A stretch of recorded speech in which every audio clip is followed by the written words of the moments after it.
Okay, so we're going to go ahead and get started. And before we do, I just want to welcome you all here. We have a small live audience, but we have a virtual audience with us today. So I wanted to take some time to welcome our virtual audience. This is our annual Diversity Dance Festival here at Anderson University. And this is our first discussion forum that we've ever had. And I'll introduce myself. I am Christine Colquitt Thacker. I'm assistant professor here.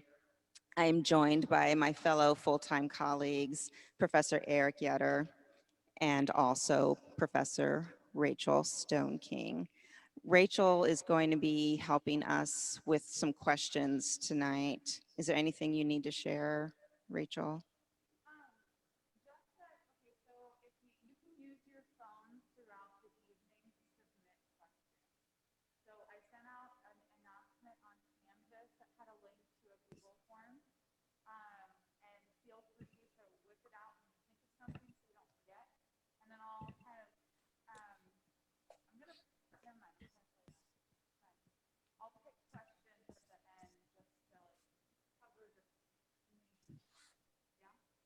Yeah. Okay, so I told you who I am. I want to introduce our guest panelists and welcome them to Anderson Dance virtually.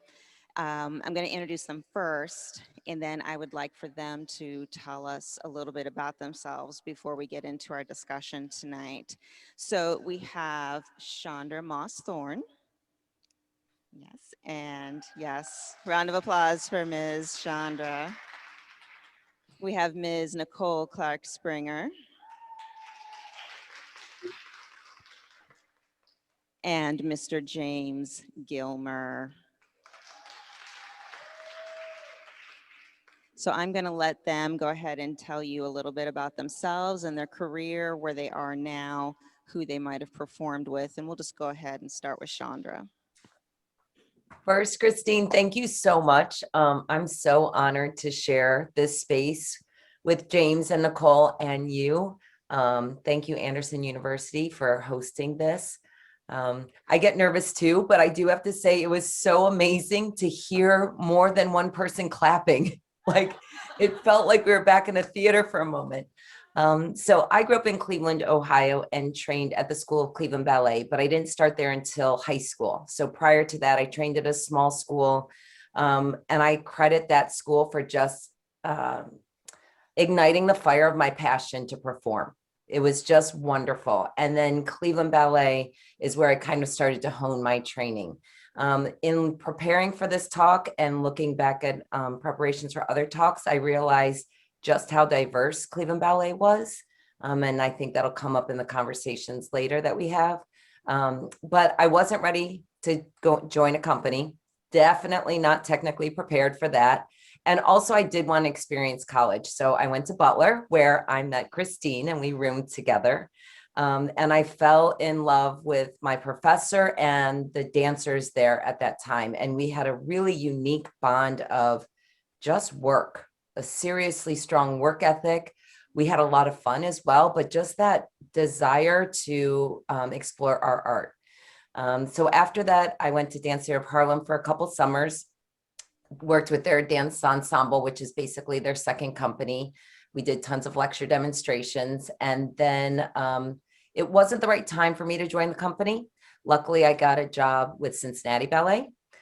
So I was there for 6 years thinking I was going to be there for 1 year. That's my stepping stone. I'm going on to bigger and greater things. However, many aspects of Cincinnati were bigger and greater. And there are things that I'll talk about that was super important for my development. I wanted to go back to DTH. And so I jumped back to DTH after Cincinnati Ballet. A phenomenal experience. I just don't know if it was the right time in a different way. After that, I moved to Maryland area and I danced with the Washington Opera Ballet, which was a phenomenal, great gig. Some modern companies there in DC, ended up back in Cincinnati teaching. And so I've been on faculty, academic faculty at Goucher, Towson, Bryn Mawr College. Currently, I am at Swarthmore College and at Stockton University, and I'm from Philadelphia. Maybe I should have said that in the beginning. I'm from Philly. And I have 3 children. So that's my little mini story right now. Thank you, Chandra. And for our, yes, I mean, it's crazy. yes, for our guests at home, we tend to abbreviate things when we're talking about dance. So DTH is Dance Theater of Harlem. So that's what she was um, just throwing that out there for the non-dancers, because we do have non-dancers in our virtual audience. If we can have Ms. Nicole, would you like to talk a little bit? Sure. Thank you again, Christine, and Anderson University, repeating all those and ditto all the salutations from Chandra. I'm from Joliet, Illinois. It's a small town south of Chicago. We're small but tough, home of Catherine Dunham. That's our pride to the dance world. I grew up at Joliet Ballet Society and made a connection to Indianapolis with Jim Stein and Thaddeus Davis. They would come and we would work with us and we would dance with them. And we would also, I had apprenticeships with Indianapolis Ballet Theater. And so because at that time, Dossie Dianatis was the artistic director, had just gotten to the role after George Verdat. And so they told me about Butler University. And so that is how I got to Indianapolis and studied at Butler. After Butler, it's interesting because I met Troy Powell from the Alvin Ailey American Dance Theater our senior year. And he looked at me and said, have you ever thought about coming to New York? And I was like, yeah, very tentative. And I thought, okay, that's exactly what I'm going to do. I had known the Ailey company, and that was the first company that I had, had experience of seeing as a child. And that was when it really, truly clicked. This is what I want to do, and this is what I must do with my life after seeing that on the stage. And so to have that invitation was humbling. And I thought, okay, this is what's going to happen after I graduated from college.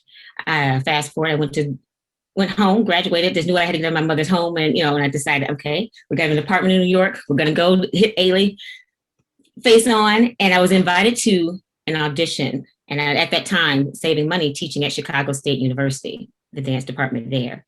And I went to an audition. I never forget it. It was a small studio. The mirror was cracked and I was worked into a frenzy.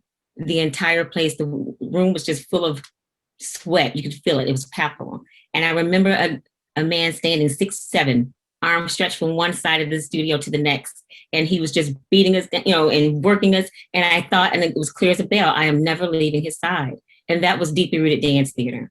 And so for me, I stayed with the company a number of years. I didn't see myself anyplace else. I had the pleasure of working with everyone I wanted to work with at that time, Matthew Rushing, Yuri Sands, you name it, they all came through. And I was like, the universe opens it up for you when you plant yourself where you're supposed to be. But I did, leave to go tour with a small company. We went to to Istanbul, things like that. And so, I have a hard time talking about myself. That's a really strange thing. But, fast forward, I became dance education director for Deep Rooted Dance Theater, as well as, traveling with my husband, who's a football coach. So I got to teach at Bowling Green University. I was on staff with Western Kentucky.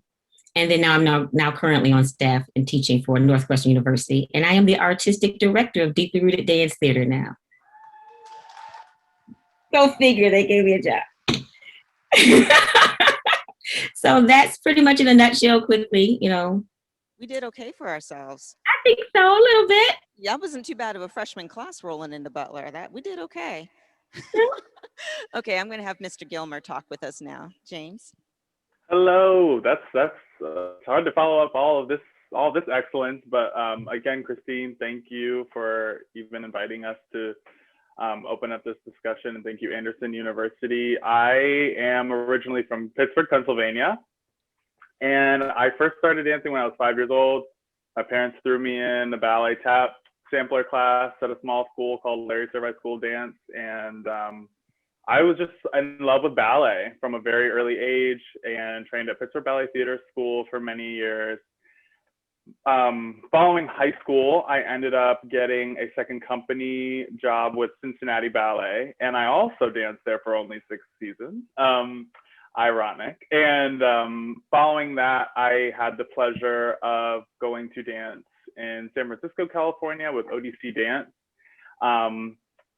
While I was dancing with Cincinnati, like right before I moved to California, is actually when I met Christine, and I was in Indiana dancing with Gregory Hancock Dance Theater. And I also had the opportunity to dance with Amy Syworth's imagery, kind of in the moving from Ohio to California bit of my dancing. And then only 2 years ago did I move to New York City to join Alvin Ailey American Dance Theater in the summer of 2019. And I was fortunate enough to go on an international tour with them. And then we were on tour we had just flown to Dallas, and we were there for an hour before we had a company meeting about there being a pandemic, and went back to New York City. So that's where I am now. And we have been plugging away at our conditioning, returning to dancing shape, creating work, continuing to be, resilient and creative during this time. And yeah, that's a bit about me. I'm not an artistic director or anything like that yet, but soon come. Yet, right. Yeah. Yet. Because I can honestly say I never thought that I'd be sitting in this position or had been an assistant director or all the things and all the places that this art form has taken me to, and all the people that I've met through this art form. One of the things we were talking about before y'all came in here tonight was how small the dance world is, and how I know Chandra and I know James. And then tonight they were like, well, how do you guys know each other? Well, it's like, well, I know James through here and I know Chandra through here, and they know each other because they were passing by each other in Cincinnati Ballet. And the dance world is so small, and the dance world of color is even smaller. And that's something that is the purpose of this conversation tonight.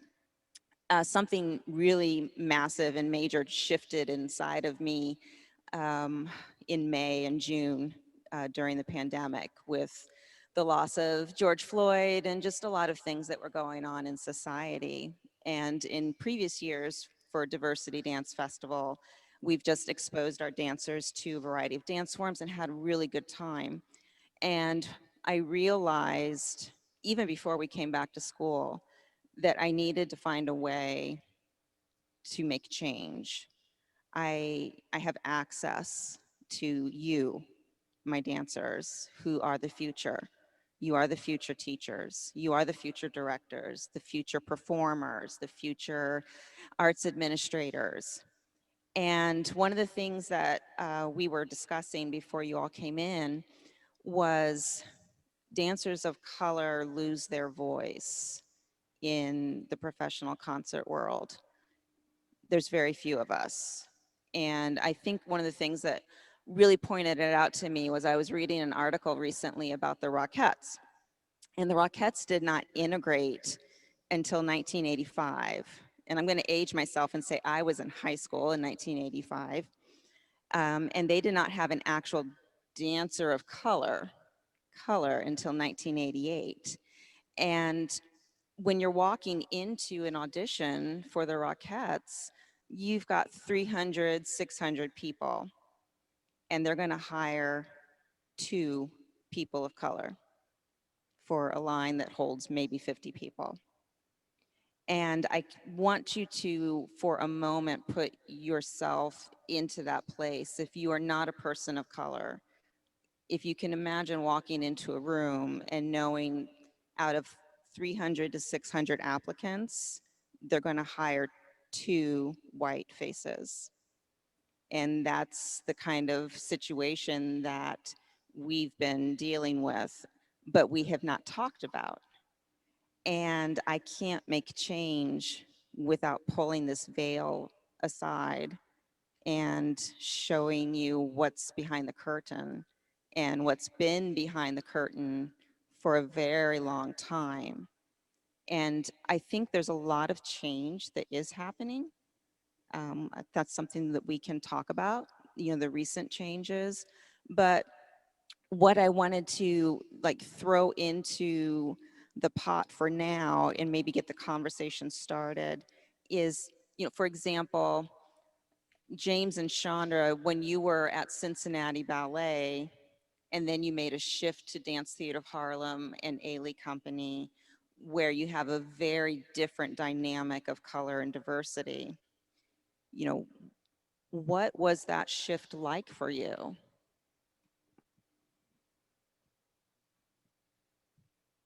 Yeah, go ahead. Do you want to go, James? Okay. I think that when I was at Butler, I spent the summer in between my junior year and my senior year at Dance Theater of Harlem. And it was the first time, like I said, Cleveland Ballet was diverse. It wasn't something like my area that I grew up in, Cleveland, and my high school was very diverse. So it wasn't something that was so apparent because it was just like our norm. My home life, my school life, my dance life, what for the most part was very diverse. But there is something when I first went from Butler and walked into Dance Theater of Harlem and looked around, and I was like, I am one of many. I am one of many. And I'm Usually just a so, couple of us. yes, Yeah. right. Well, at that time at Butler, like the whole percentage of diversity for the entire school was at 4%, including graduate students. Like it, and that very first semester, I sorry, I digress and I'm awkward. So I'm just going to put that out there. But I think one thing that's very important for your students and for us to notice is like my first week on Butler, one of the fraternity houses was flying the largest Confederate flag I've ever seen in my life. And so that's kind of what we were walking into. But yet going back to Christine's point about the dance world being so small that we had each other. So yes, we were supported at Butler, but when I walked into those studios and you could feel the history and you could feel the struggle and the joy that came from the struggle. And you could feel the dream and that I was a part of that. So I'm so fortunate that I had that, went back to Butler, went back to New York for my year. And then before I went to Cincinnati, I had that kind of institutional knowledge of what is out there and that support, so that while I was having certain experiences at Cincinnati, it wasn't lost on me that I wasn't alone. And it's very unique to be in such a contrasting situation in classical ballet, because inherently classical ballet is not made for me, right? Or it was not made for me, it was not made for people who look like me. So being in a space where I'm with dancers that look like me, then it becomes about the technique. It becomes about the artistry. It becomes about our passion. It becomes about our desire. And Christine, going back to your point that you mentioned earlier, where there's just two people at the Rockettes. So if I'm the only Black dancer at Cincinnati Ballet, many times if I didn't get something, is it because of the color of my skin or is it because of a technique? And so then I was at a severe disadvantage because I couldn't improve my technique if it wasn't pointed out, or I didn't know what parts of my technique were really great, right? Because there was always this underlying notion or vibe. So I think in a nutshell, knowing that I had that foundation of DTH and knowing that I know what it felt like to be in those walls and be with those dancers, the older dancers, the younger dancers, served me really well in Cincinnati. It wasn't easy, but it served me really well. Yeah. How about you, James? I actually, I'm so glad that you mentioned our Cincinnati passing between Chandra and I, because I actually remember when I was in high school and auditioning for companies, applying for universities and these kinds of things, there was a Black male dancer on Cincinnati Ballet's brochure for the 2011-2012, or yeah, 2011-2012 season. Joshua Bowden is his name. And I remember thinking, this man is beautiful and he's like flying in the air, his beautiful brown skin. I think I can dance here. So when I went with my friends and I auditioned and I received a second company contract, I was obviously super elated. Fast forward a few seasons, and Joshua and I are friends to this day. One season he got let go by my director, and I had only been there for maybe 2 or 3 seasons. and so then all of a sudden I'm looking around like, oh, now it's just you because I popped up. So apparently there wasn't need for more than one African American dancer in the company. And it was kind of disappointing. I think that was like at the core of my impetus to, you know, start to shift away from what I had grown up thinking like, oh, I want to be, you know, a principal dancer in like some ballet company, you know. So then ultimately, fast forward to, you know, receiving a contract with Ailey, and I think you said it really, really well. Literally, like being able to feel the energy of the dream and like know that your body and you are a part of that. I remember like one of the first few times, the first few times, and honestly, still kind of every day that I do walk into the Ailey building, I just get like a very like overwhelming, like emotional feeling because I know that that's not the first building that they had. It's an incredibly huge building in Midtown, and to see your face on the wall when you walk in the building just makes you hold yourself to a certain standard because you're not the only person walking in even with COVID restrictions. There's still lots of students and there's faculty. And so to know that you are a part of something that was really not necessarily built for dancers of color, but built by dancers of color to really expand the walls off of what dancers should look like or be capable of. So that carrying with me to now and into the future has really, like you said, it's made me look at more of my artistry and not just, you know, a lot of the things that kind of get overlooked simply being, you know, either given the part because of my skin color or height or capability or not.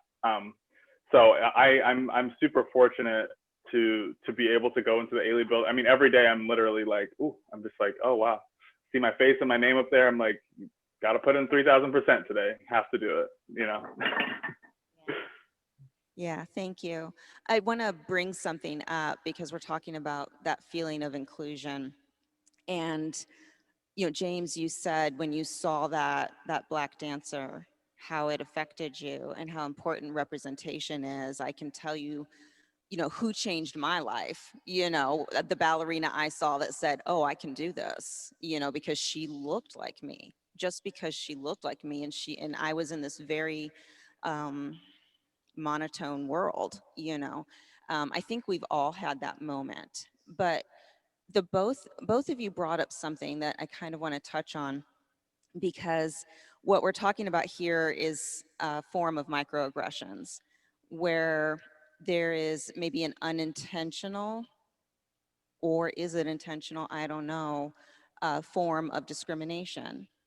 And was there a moment, I have a moment, but I want to let you guys talk.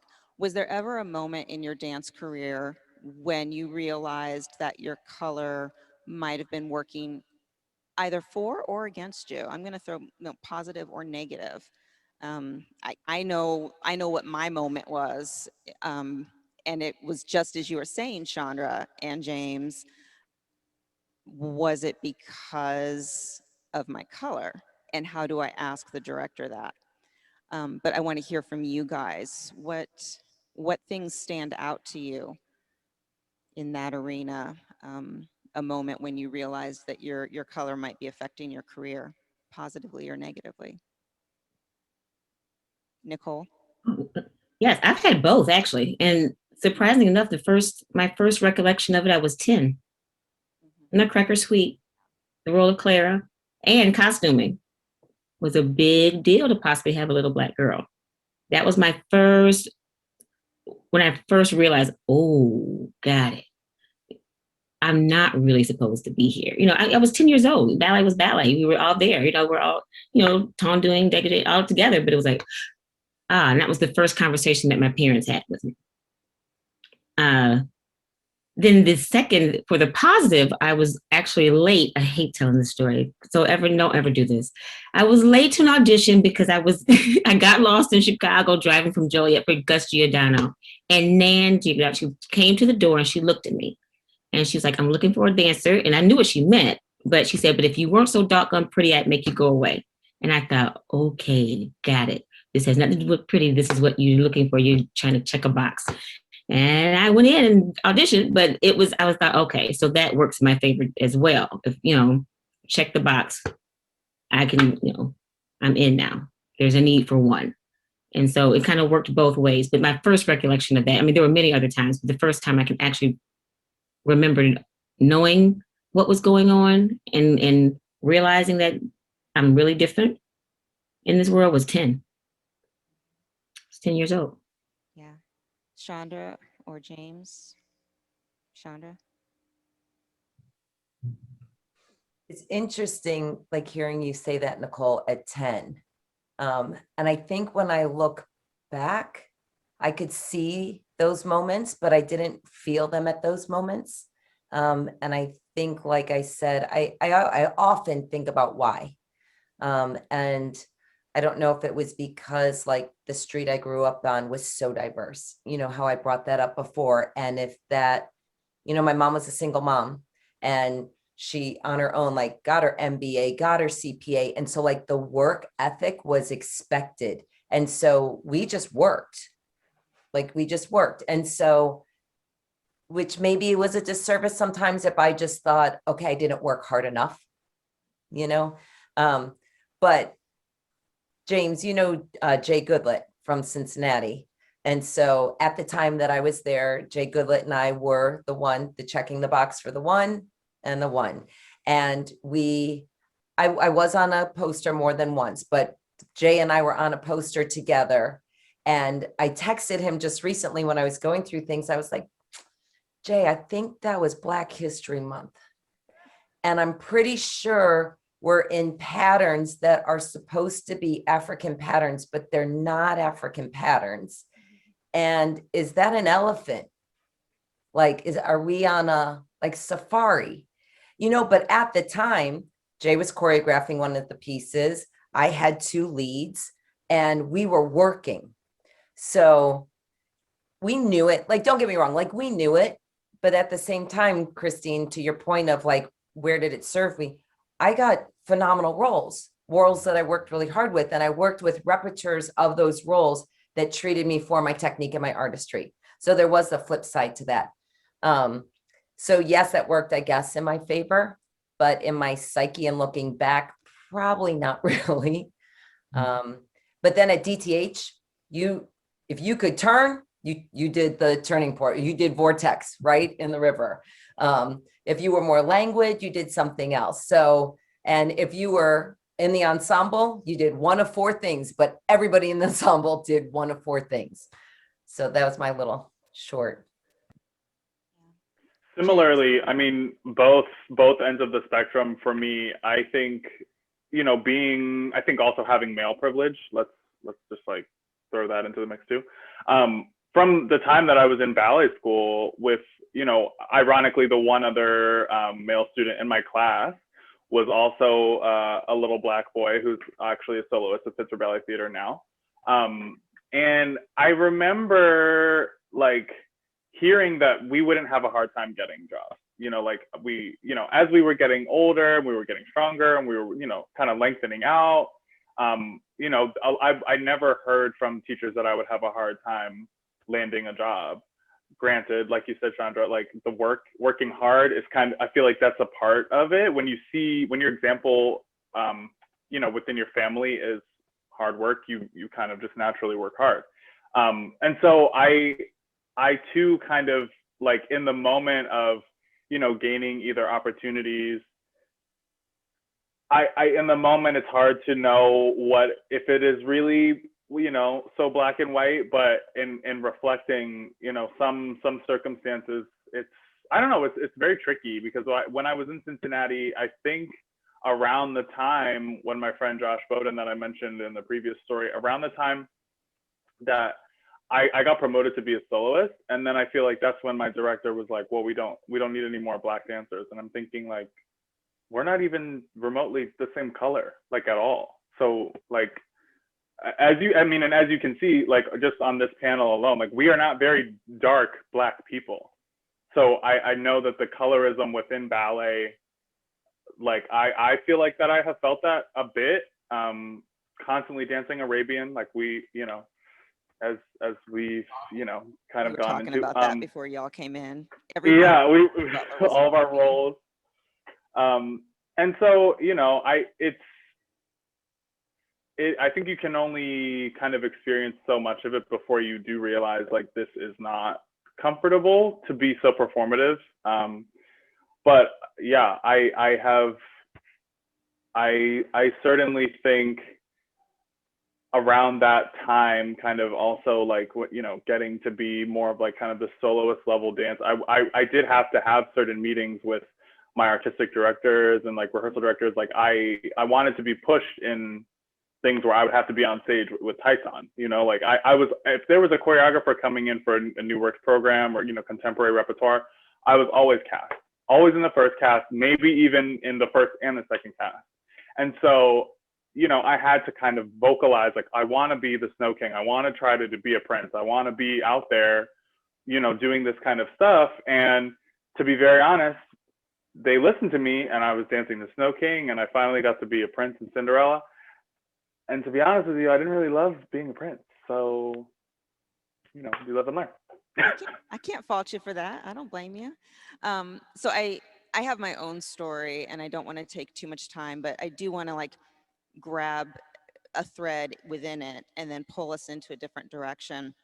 For me, I was probably about 14 or 15, and I was working with a regional type ballet company, and we had to audition for parts, in the Nutcracker, et cetera, within the company. And I could see that we were getting pulled. The director was obviously starting to pull people that looked, similar in height, and we'd gotten down to the final round, and it was for Chinese. It was Chinese for Nutcracker, yeah. And me and one of my friends were paired together, and we did a really I think we did a really lovely job in the audition. People in the company applauded, which back then especially didn't happen. You weren't like, oh yay, good for you during an audition. We didn't do that. I love how you guys are supportive of each other, but it was a different environment for me. And people applauded. And I was kind of excited, and then the cast list came out, and the girl who was with me was cast in the main cast, and the director had pulled another girl in, and I had been put in the understudy part, which I was grateful for. I'm grateful for understudy. But the two girls were blonde. And so I went to the director, Young, and I was saying, what can I do to improve? Thank you for making me an understudy.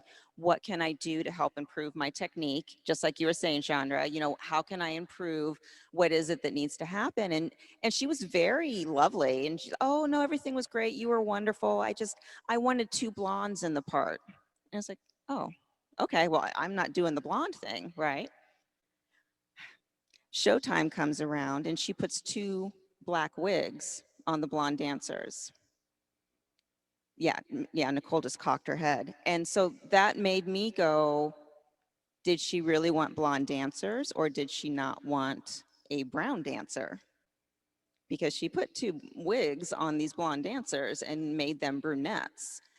And then for what you were saying about your poster, Chandra, every time there was a civic event, the director pulled me out to perform. And so those two blondes were never used when we danced for the mayor, when we danced for civic events, when we danced for, special dignitaries that were visiting. I was pulled out and I was put into that position. And maybe at the time I didn't see it the way, I see it now through different eyes, but I have to, not everyone has to second guess. Was it my technique? Was it something else? Why was I not put into the part? Why was I told she wanted blonde dancers that she put black wigs on? There's so many questions of why. And that was kind of the first time I realized that I was very different, apparently, from my cohorts. And with that in mind, I want to address and I want to hear your ideas as to why. Why do we think, I know there's obvious reasons about concert ballet dance. It was not made for us. We were not a part of that picture, but we're here now and we have been here for years. And how can we diversify? How can we start to bring changes? Why are we not seeing enough faces of color coming into the business, or are they still being excluded? And how can we pull them into the business? What's some of our thoughts about that? Chandra? James seems like James wanted to jump on that. Oh, You want to good. jump on that, I'll James? shoot it over to James. I just saw you move first, so I was like, only because I recently had a pretty interesting discussion with my former artistic director, Victoria Morgan at Cincinnati Ballet. I was doing some work with the company to help with a new program that they were putting together virtually, and my ideas around that, immediately I have to think about like the training and the school and the access, because of course companies now are, everyone's looking around and it's like, well, wait, where do we get like these brown dancers? Like, wait, we're so imbalanced, like help. But the thing is, it comes from the school, and so it comes from, I think, students having the access and also proper training with teachers that fortunately, if they're so fortunate to look like them, that's great. But I think teachers that are also just good at communicating, and teachers that are put into their position for a reason and not arbitrarily, because I think a lot of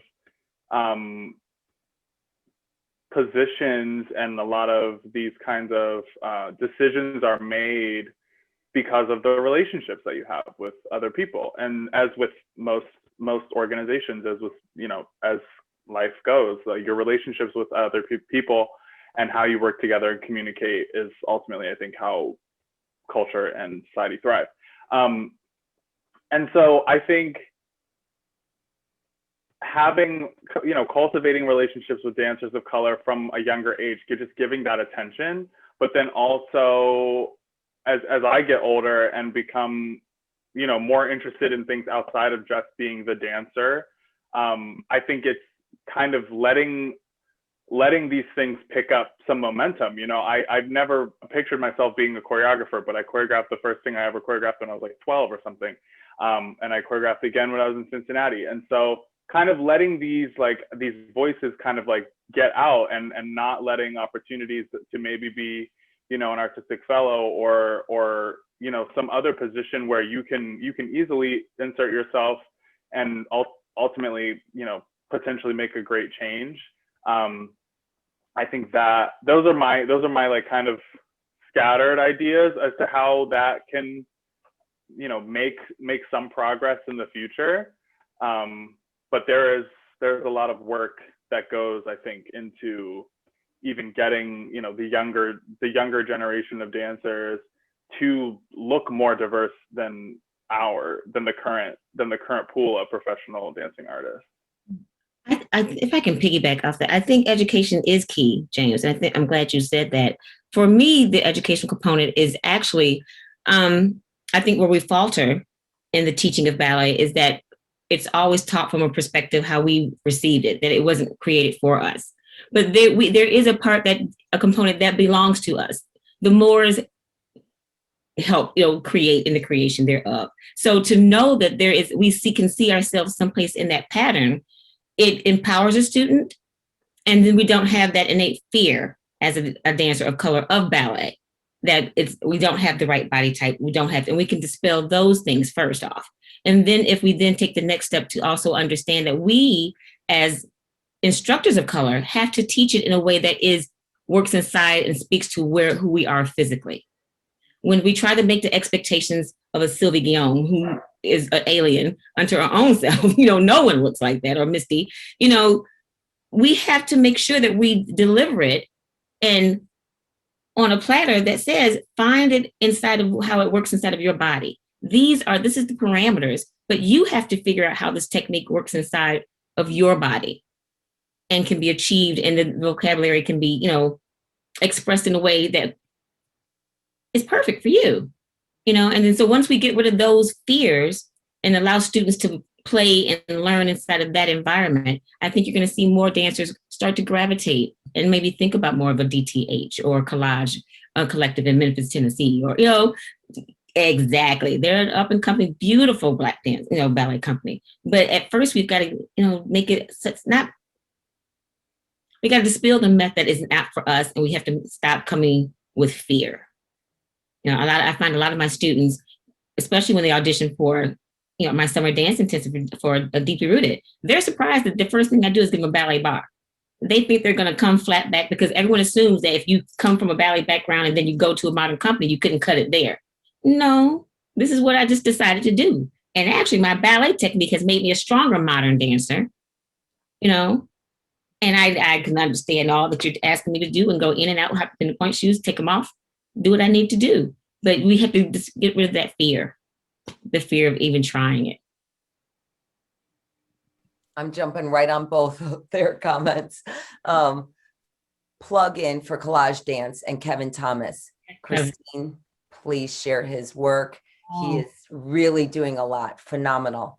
Teaches a great class as well. But I want to jump right onto what Nicole said about, yes, how that fear and dispelling that fear. So the first thing, Thaddeus Davis, who Christine and Nicole and I went to school with, he danced with DTH. He danced for Donald Byrd's at Donald Byrd's things. He has his own company. I believe he was a football player and then came to Butler and switched to be a dancer. I mean, talk about hard work. And that was part of that group that I was talking about when I found my home at Butler. But the first thing he said to me is like, don't ever dance like a picture that you see, ever. I don't care what the picture is, how good the dancer is, don't ever dance like a picture. You have to find yourself. You have to find your technique, find your own artistry. And then in reading Dr. Naima McCarthy Brown's book, she talks about creating a culturally relevant ballet classroom, which seems like an oxymoron. However, our students' lived experiences can inform how they grasp on, sorry about that, how they grasp onto the art form. And then you're right, Nicole, make it for us and find what works for our bodies, right? And having a teacher that is there to support the process, not trying to put you into a mold.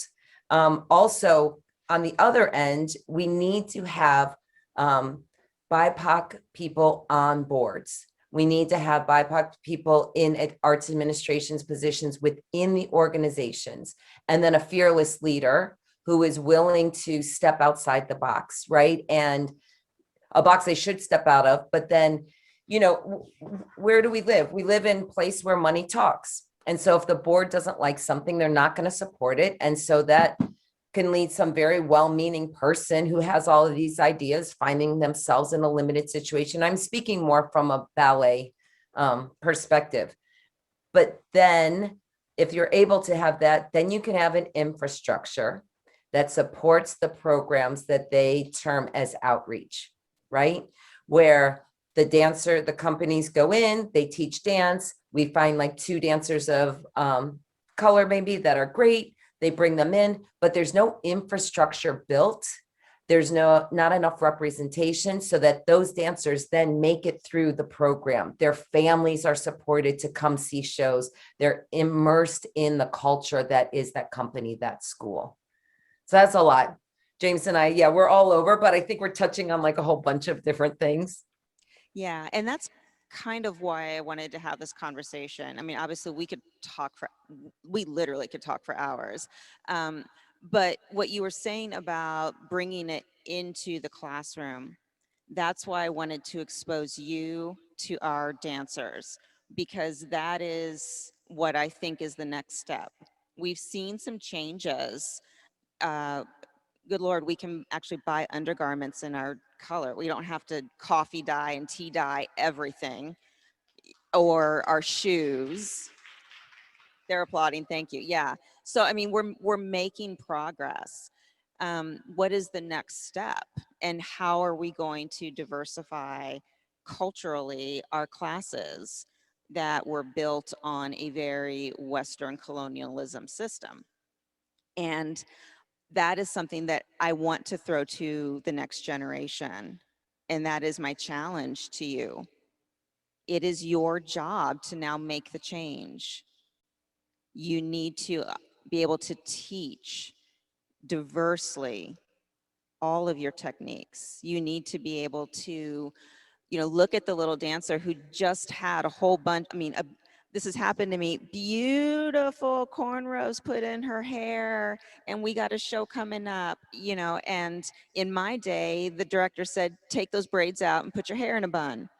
Well, now we can immerse in that. It's like there are ways we can put your hair in a bun without taking those gorgeous braids out and letting you shine the way you feel beautiful. And so that is my challenge to my next generation here. And that's one of the reasons we're even developing deeper into our pedagogy program, because we're adding culturally diverse teaching techniques into our pedagogy system. Those are things that I feel deeply are important. And what Nicole was saying, education is the key. And what Chandra was saying, supporting that system and supporting those families so that they are a part of it and not exteriors is key. And just finding a way to stop the concept of outreach, pull them in, pull them in. That's my thoughts. Because we keep saying, what is our outreach program? How are we getting to these people? Well, how are we going to bring them to us? And how are we going to serve them when they're there so that they don't have some of the experiences that especially some of our older dancers have had? Maybe we should go into some questions. I know that there's some questions.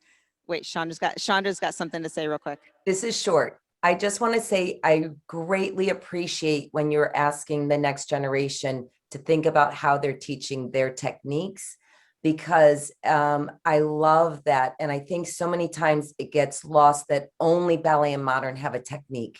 And that is so far from the truth. So I greatly appreciate, Christine, that you are presenting that to the students.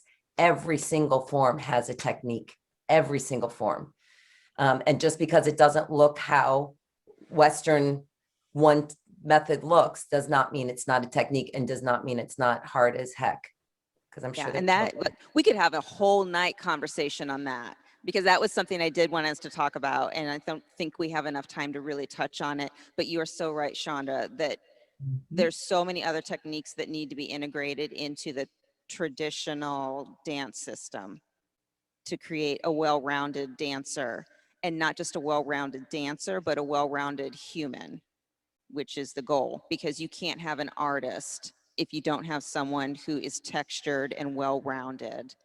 And we are also creating artists. So I am going to throw it over to my colleague, Rachel Stone King. We're going to be able to take some questions live in the house, and we're also accepting some of the questions from online. And you can talk into the mic down here. They'll be able to see you, and they will be able to hear you.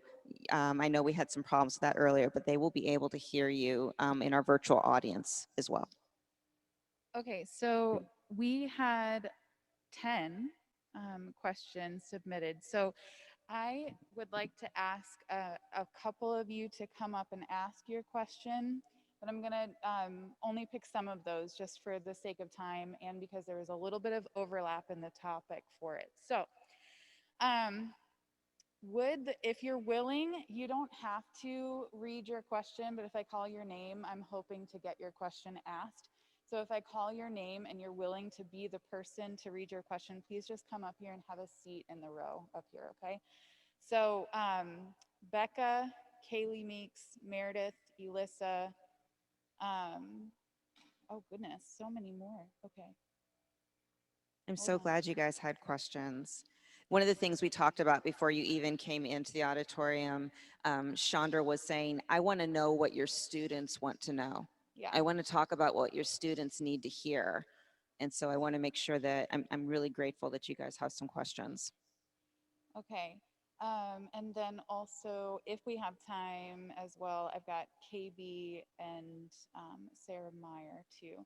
I do want to read a question from one of our instructors that's watching virtually because I think it'll really benefit everybody. This question is from Molly Garner. She's one of our jazz instructors here. And she says, wondering where artists draw the line between cultural appropriation versus cultural appreciation, less from a ballet perspective and more from a commercial perspective. As teachers, should we teach what we feel ought to be taught, even if we may not be the best person to teach it? If so, what are some ways which we can provide context? How can teachers improve their skill sets so that we can be sure we aren't appropriating popular styles, but providing a more well-rounded approach to our students? That's lovely. Could y'all heard? Oh,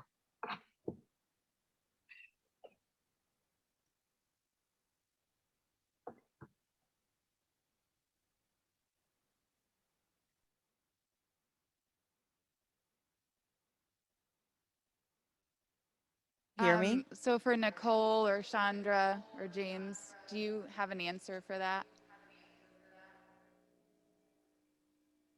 About cultural appropriation versus appreciation and how to teach styles that we might not be the right person to teach.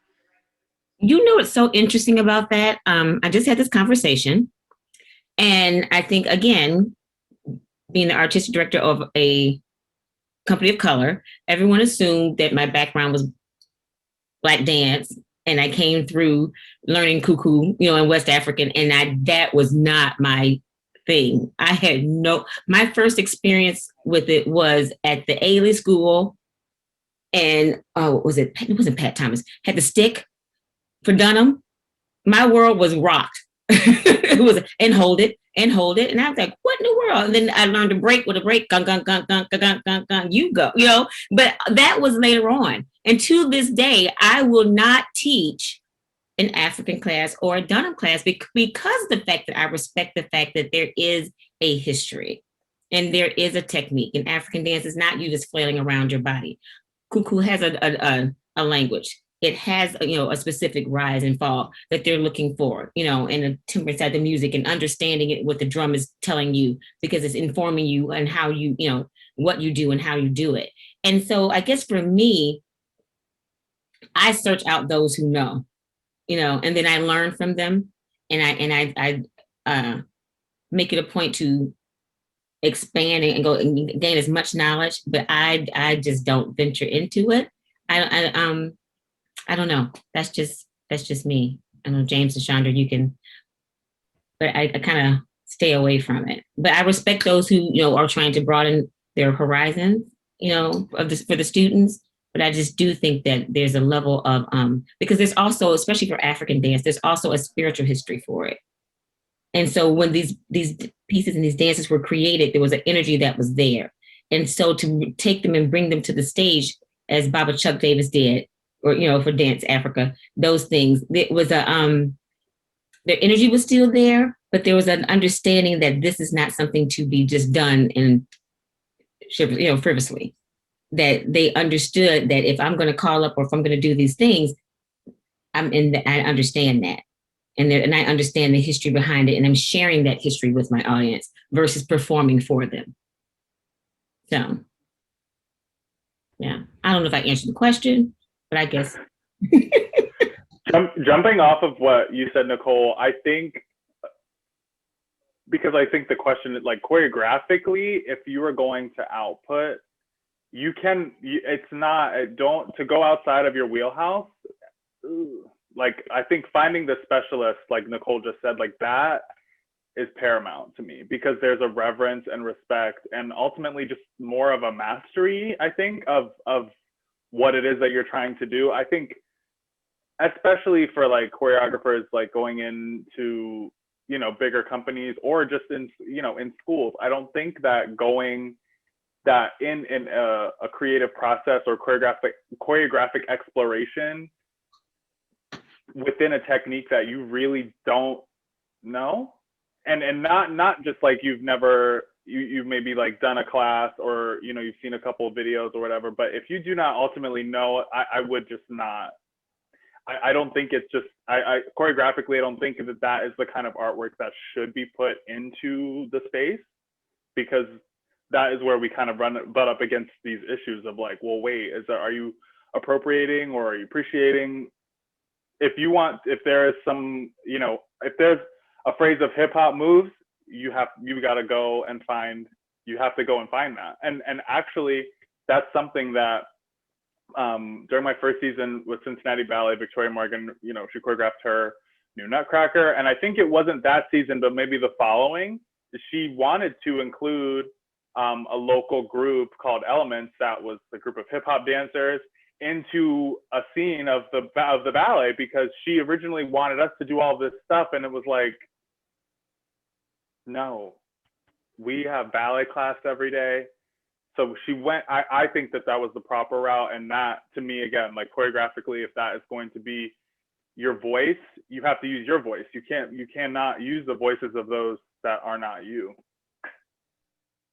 And going off of what James said, I think you show the appreciation by first having the conversation with your students to say, this is not my wheelhouse. And then especially, you know, having Zoom, you bring in the guest artists.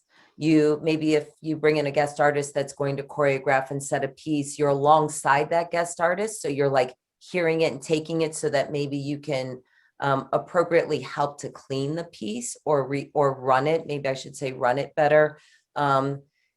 But I agree with James and Nicole to just step back and work within your wheelhouse, but also have those conversations with your students on why you're not taking the step, because then you're modeling to them, okay, where are those people? Where are those voices that we can uplift? And then it's appreciation all the way around. Yeah. But I would definitely say, if that's something that you want to do, I think then most definitely go find the master and sit at at his feet or her feet or whoever that is, and definitely be open to learning. Yeah. Just take it all in. And then when you know that you have an understanding and appreciation and respect for, pass it on in a proper way. Yeah. So we want to be respectful of your time. We do have a handful of students that still have questions. Is that okay? Can we go over the 8 o'clock hour is what we're asking you. I'm fine with that. I didn't even realize it was 8 yet. So okay. It is. I'm good. Okay, Elissa, would you come up? Yeah, I want to get our question, student please? question in, and then I've got one question here because they couldn't submit it for the form. And I want to make sure that we get this question in also. Go ahead. We have Alyssa here. Hi, Nicole. That's not my question. My question is, how can we as like white students and majority students be allies to students of color that we're taking classes with, or just in class, like as classmates, how can we elevate their voices while still learning alongside them?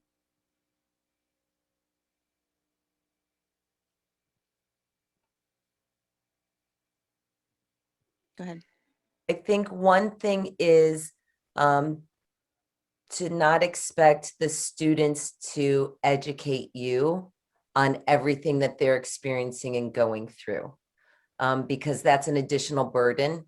And so if you hear in a conversation of something they're talking about, that you take it upon yourself to learn more about that. If they're speaking about a book, that you take it upon yourself maybe to learn about that author. And then also, which seems so small, but if you're witness an injustice, to speak up for that person or that situation. But definitely, I guess my first thing would be not to expect them to educate you. Yes, please stop asking all of your Black friends questions. I had a very busy summer. I had so many messages this summer, and thank you. I love you all. I'm grateful that you want to learn, but at some point in time, I need to rest because it's emotionally draining for me. It's very emotionally draining. We just can't answer everything. Okay, we have another question. I have an anonymous question that I'd like to get over to them. So I don't want to read it incorrectly. So the question is from a student who says, what do you do when you know that you're different and that you know your technique can be improved, but the instructor doesn't seem to want to help or point it out? And yeah, so what do you do in that situation if you're not sure why you're not getting the help that you need? What would you advise? Is this student feeling invisible? Is that the gist of the question? Okay. You know, I'm going to tell this quick story. Before I left for college, my teacher, Claudette Soltis, gotta love her, sat me down and she gave me the real deal. She had the conversation with me that I'm going into another level of another space where I may or may not be seen. I may or may not be wanted in this world. But what she said to me was, I have taught you well. And that has stuck with me. And I can remember going in and not many times not having one correction attached to my name. But I would remember, but I have taught you well. Because what does happen is that it's out into the universe and it's spoken. You know quasi, you know écarté, you know all of the things. And so when every correction then becomes yours. And you have to take accountability for your growth. Yes, whether you are, because there's many times that, it's funny, you may think an instructor's not looking, but I've had artistic directors who I come off the stage thinking I nailed it. And he never said 2 words to me. He hugged every cast member but me. And I thought, oh my God, I failed. And then I had, I go back and we have our heart to heart. And he's like, it was like glass. You're absolutely beautiful. And I'm like, and he says, but I didn't tell you because you have to trust what you know. You have to know when it's good. You have to know when it's bad. You have to know if your arabesque is behind you. You have to know these things because someone can't follow you around and build you up, all the time, because it's not going to happen for you all the time. So to that individual, I'm not saying that you are, but what I am saying is take accountability, take a hold to whatever's happening in the room, and you decide this is going to be the note for the day. This is how I'm going to choose to work. Look at whoever that is, out there that you admire as an artist. That's how I move. That's my energy. Let me see how the trajectory of their career.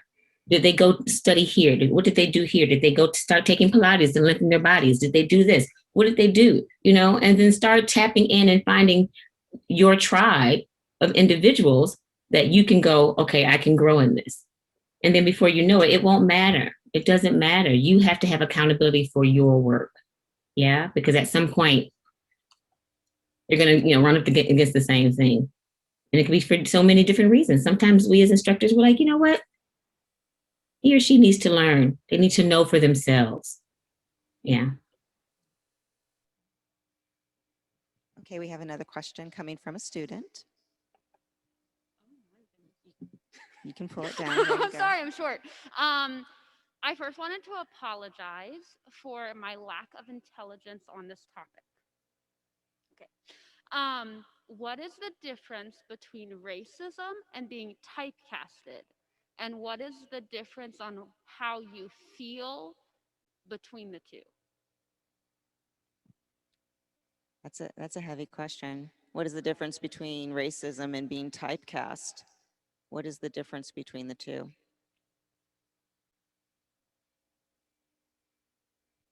I know that I'm used to wearing the headdress, being in Spanish and Arabian and Chinese, and if it required anyone who looked remotely exotic, they pulled me in. So, I'm not going to say that that was racism. That is typecasting. When it becomes racism is when I don't get cast ever in any other aspect. When I can't ever be the prince or the princess or the snow queen or whatever else it is, I think that's where the line of racism comes in. I know that I'm more Arabian, I guess. I understand that some of my features make me look more exotic and maybe it enhances a costume or visually makes it aesthetically more pleasing in some capacities, I guess. But where it becomes racism is when I am continually shoved into that box and I can't break out of that box and I'm never cast in another capacity. And if you're only dancing those parts, then maybe it's time for you to look someplace where you'll be more challenged and given different opportunities. That's my thought process. What all do you have to say about it? I just equate it to Angelina Jolie playing an Asian woman, but Asian women can't play the ingenue or the love interest just the same as Angelina Jolie. That's the difference between typecasting and racism to me. That you don't see me doing anything but what you think or deem I should do. I should be the neck rolling, sassy, gum popping sidekick. But that's all I can be. I can't be the love interest. I can't be, the powerful, attorney, without having this happen. That's where I think the fine line is. Yeah, I was just going to add, I think it's when you have the one but without the other, that's where it gets really like, ooh, wait, like every time, we're doing something athletic and like there's lifting and energy and it's, fast, you want me out there, but then whenever it's like, them partnering the swan, you don't want me out there. I think it's like when there's really, you're only getting this but without this, that is where you run up against the line of, I think, typecasting and racism. And I think also racism is more consistent, like a more consistent behavior than typecasting. Typecasting, it has to be a taller woman because the costumes are only this long. I don't know. I think that is more of a type. If maybe, if it has to, like Nicole said, if it is the manner of what they're doing, then we have crossed over immediately into racism. Yeah. I think we have another student, KB. I'm gonna look this way. I'm gonna read from my phone because I think I wrote it better on here than I'll just speak it. So a lot of you talked about like your hard work being a really big motivator for your careers, which obviously is very important and very amazing. But my question is, do you think that some of your drive for hard work that you learned from your parents working so hard comes from them knowing the reality of race, inequality, and inequity in the quote unquote adult world as a person of color? And then in that, how else did your parents help you through your own realizations as you were growing up in dance and in school, like realizing like, oh, the world is very different for me? I know, and I'm going to like just throw this out. My father was raising me to walk out. He would drove us crazy, and I didn't understand. He would poke us in behind our ribs and say, "Stand up straight. Stop shuffling your feet. Don't slouch. Enunciate your words. Look people in the eye. Stand up tall." And he would just constantly get on us about that, and I didn't understand why so much was being expected of my brother and I. He knew the world we were walking into, and he didn't want us to walk out of it looking like a stereotype. He wanted us to walk into that world with purpose and wearing our crown. I'm just going to say it. He definitely was on us. He never said why. Never once brought that into the picture. But I look back on it now and I know why he was doing it, because he knew what world we were walking into, and he wanted me to be able to not be seen as a stereotype the second I stepped into it. What about you guys? Was it KB? Thank you for that question. So when I grew up with my mom is mostly Hungarian. And so she is very fair skin and hazel eyes, jet black hair. And for her, every position that she ever had, and to this day has had, she has been the first woman in that position in companies and paid half as much, right? So we all know that. And so I think for her, the education piece, and definitely it was not lost on her that, you know, I was biracial person going into the world, but her work ethic, I think, came from that equality for all and from her experience as a female getting less. But Nicole, we were talking about, you know, our families beforehand. Like she was with Angela Davis in Cleveland and like marching. And I think though, my village, my diverse village helped create that work ethic. Because on my street, everybody on my street, we had everything that we needed, but we also knew exactly what it was like to have our lights shut off when you go to flick them on, you know, but we were all there. It wasn't just the Black family. It wasn't just the divorced family. It was like everybody, we all had that. So I think that kind of upbringing of work ethic within my community helped drive me. And both of my parents, even my father, like they were just all about as much education as possible. But I agree with Christine. That was because of their experiences, right? On both sides. Yeah. Yeah. I totally agree. I mean, I just know that it was due to my parents' sacrifice on so many levels. I think I really got it and decided, oh, you're going to have to dance, because there would be times where sometimes bills weren't paid because ballet class was, you know, tuition had to be paid. And so for someone to put my needs, which is sometimes a luxury for others, ballet class, but my need to be in the studio and see that I was worth that and that I had something to offer and could be molded into this dancer, for them to see that and then put the needs of my brothers and sisters in their own to the back burner, it pushed me. It made me, you know, aware, you have to do this. You don't have any other choice but to go forth and do something, you know, something good, and really do it, or don't do it at all. Yeah, yeah, and I'm not denegating my mother, because like what you guys were just saying, you know, my mother, I don't know how she did it, you know, but this was, you know, first of all, you've got, you know, and Chandra, we're part of like the alpha group of biracial people, you know, so when our families got married, you know, my parents were married for a long time, but you know, it was not easy. You know, they got knocked, we went to hotels and people would ask them to leave. You know, we weren't served in restaurants. And so they knew what we were walking into. My mother, and I'm just going to give a shout out because I'm sure she's listening, you know, she, like yours, you know, she was a worker. She still is, you know, and what you were saying, Chandra, about the first woman, and half the pay, and a fourth of the respect, you know, and she just kept pushing.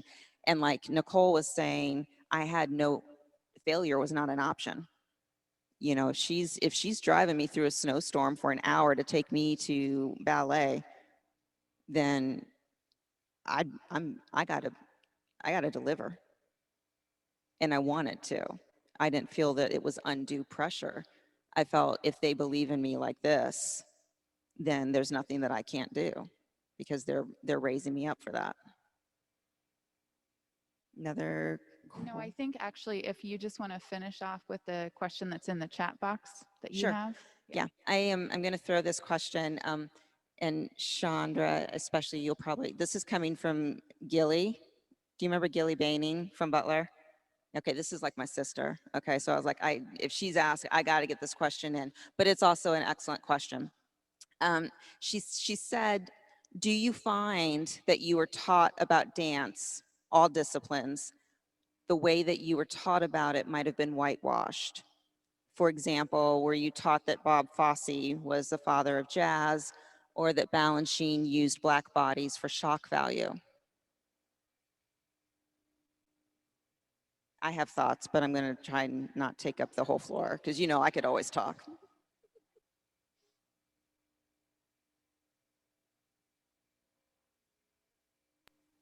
For me, I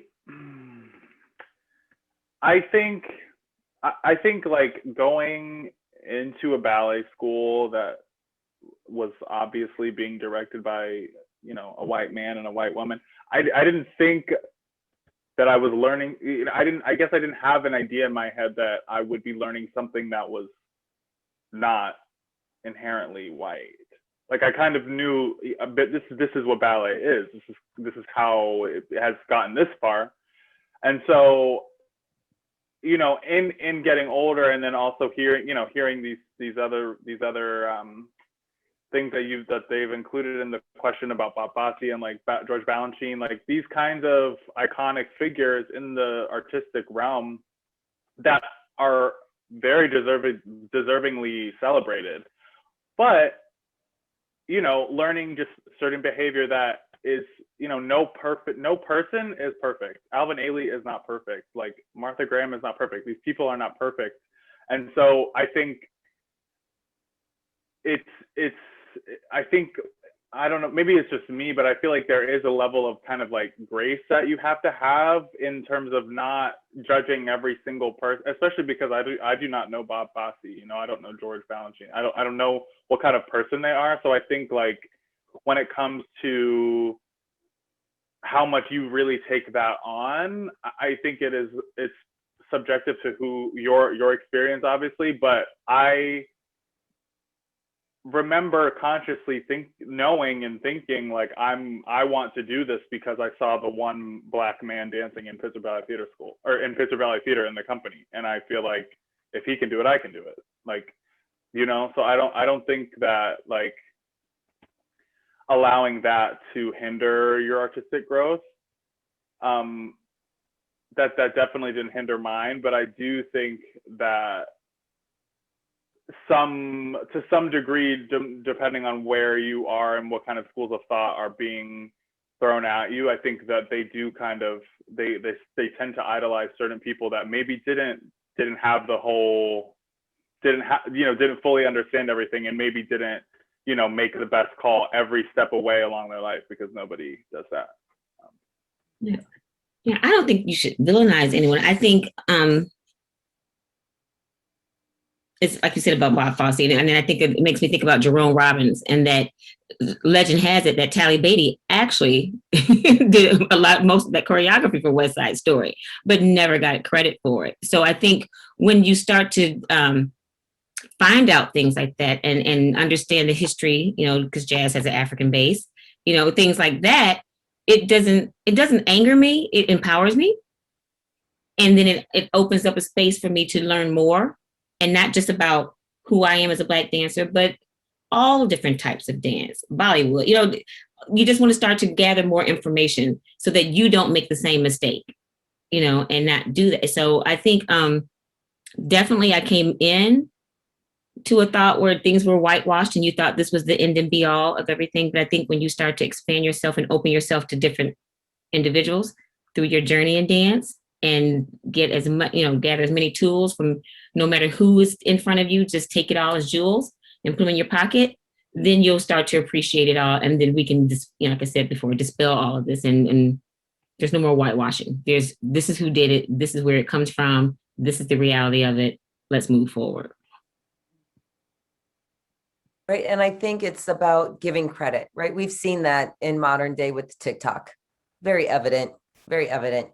It's interesting to me, and we won't know, but like what I love about Balanchine's choreography is the jazzy undertones, is the musicality, is the syncopation. And there was something that he was drawn to from that.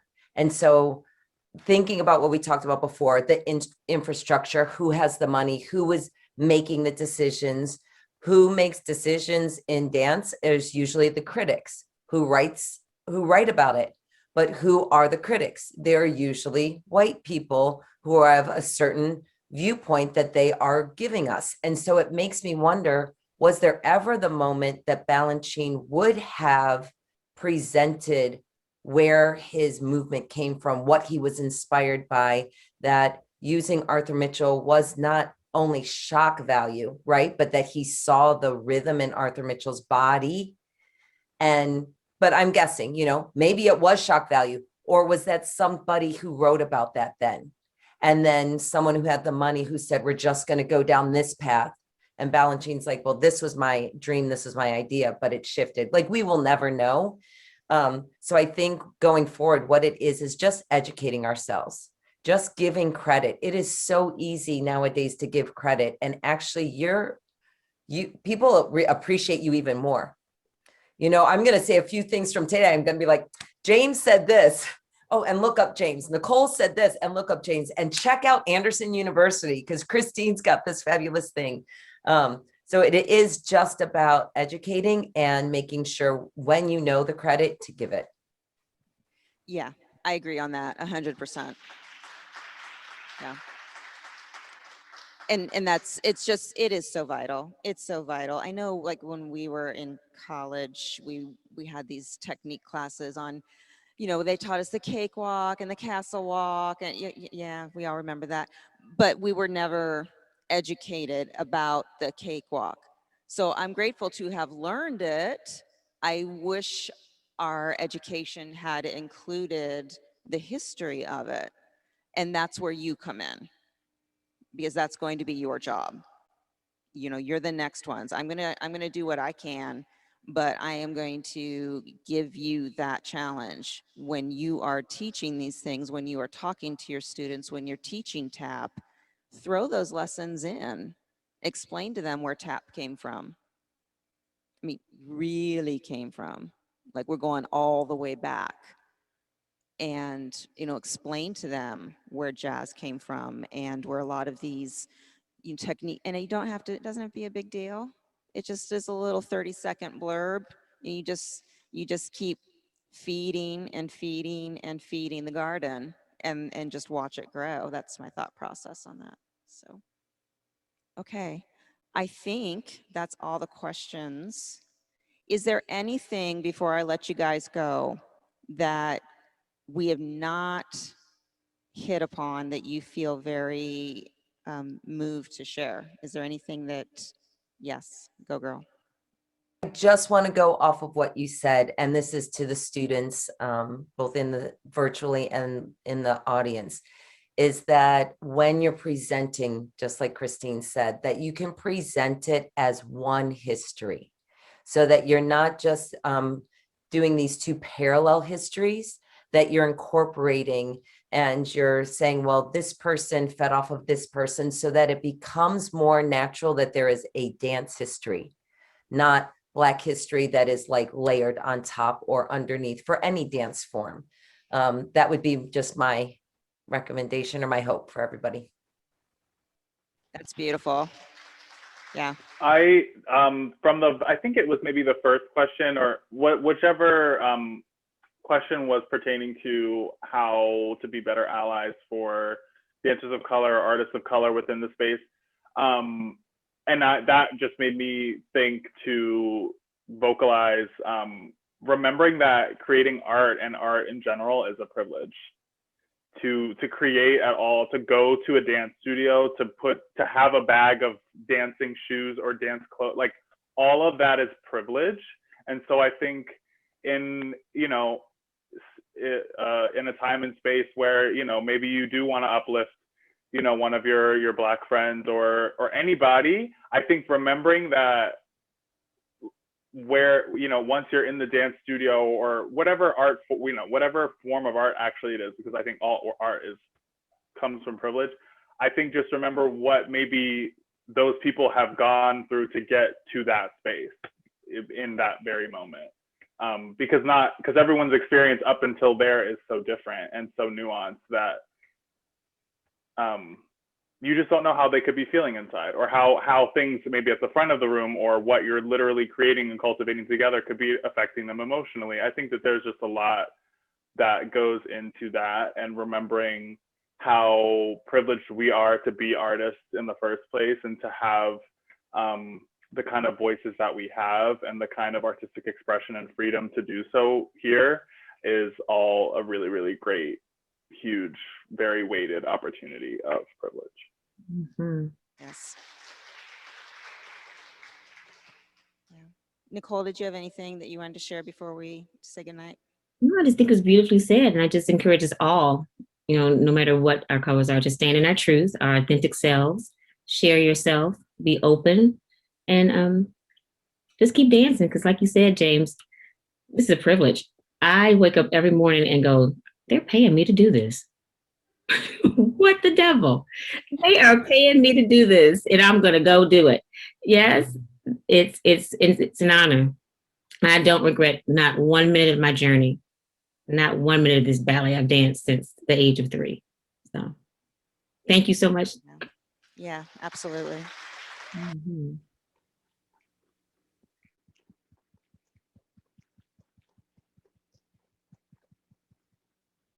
So I want to thank Anderson University for giving us this platform. I think they've been really great about opening the conversations this year. So I want to thank them for giving us this platform. I want to thank my dancers for attending tonight and being open and hearing and taking on the challenge. And I want to thank my colleagues for your support and your assistance, and our technical people for getting all this. I mean, wow, wow. And then I send you my deepest, like, I'm gonna get misty. I send you my deepest gratitude for years of your friendship and for your contributions to art and just to all of us in humanity. And you're right, we are so privileged to do this. I love you. Thank you, everyone.